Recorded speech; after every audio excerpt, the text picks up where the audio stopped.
Hi, folks. It's a good day today as we continue on to our modules from communication to team learning and, the group effort of trying to learn new things.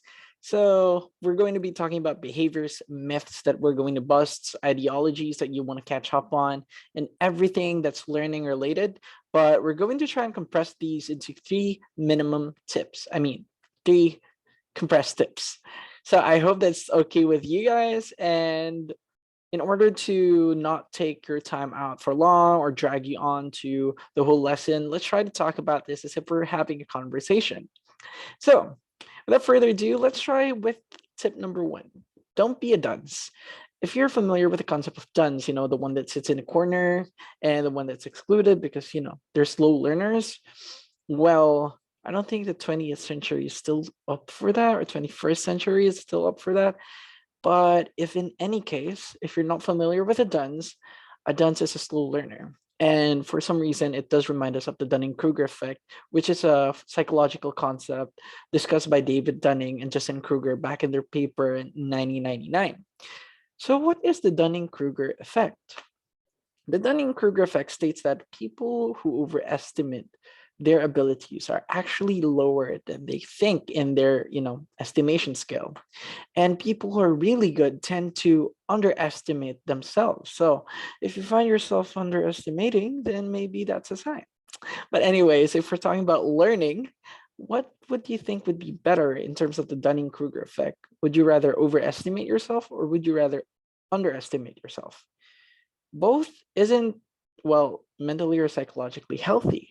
But if we were to try to take a mindset to learn, I would rather take the underestimating myself side, because in this particular topic or motion of consideration, we're talking about that I am an empty glass, or I think that I am an empty glass with a bit of knowledge, and there's still a lot of space to pour knowledge into skills, technical, skills and abilities. I don't know.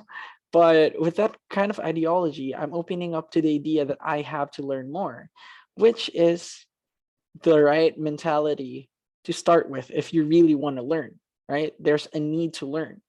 Okay. And with that, we head on to tip number two, which is explore what you don't know. Quick backstory, back in elementary, I'm really bad at arts. I'm really bad at drawing. I really hated drawing because for some reason the lines don't match. My pencil just couldn't, get on with it. But after years passed, I started exploring what I didn't know. And I accepted the fact that I was bad at art. It wasn't enough that you say that, hey, I'm bad at art. No, I'm bad at art. Please move that away from me. No, it's integral for a system thinker to be able to improve themselves in ways and in pathways that they lack in, because a systems thinker know that in order to maximize one's potential is to do what we can, and individuals are filled with that possibilities and capabilities, and by exploring what we don't know, identifying what we don't know, we get the opportunity to learn them, to fill those gaps that make pieces of our skill set, more meaningful. And by exploring, we just don't get to identify the things that we're bad at, the things that we can surrender. If we're working in a group, for example, it's a whole collaboration on a news project, and you need publications. Say that you're really bad at drawing, but you're really good at planning the whole thing, then maybe the whole systems, or like the way that you guys will plan the procedure, would be on you.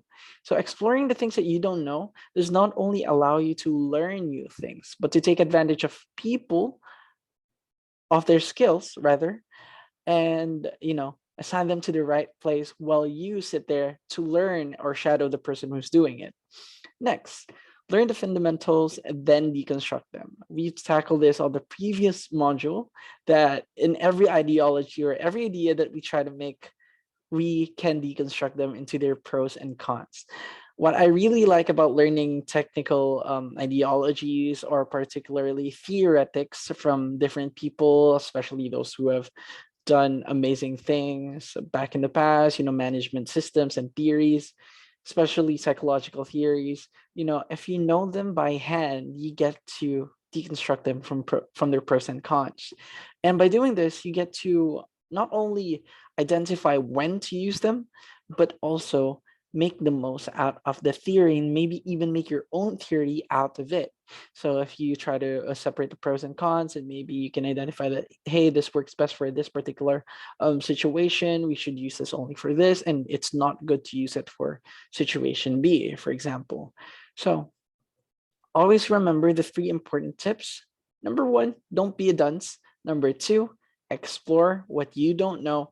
And number three, if you're going to learn something, learn how to deconstruct it and learn as if you were the one who made it. That's all for our learning. And I hope that was meaningful. That was a good reminder for you. With that, I hope that you do well on your short quiz and read on to our sample or to our writing, learning new things by Alfred and Christian.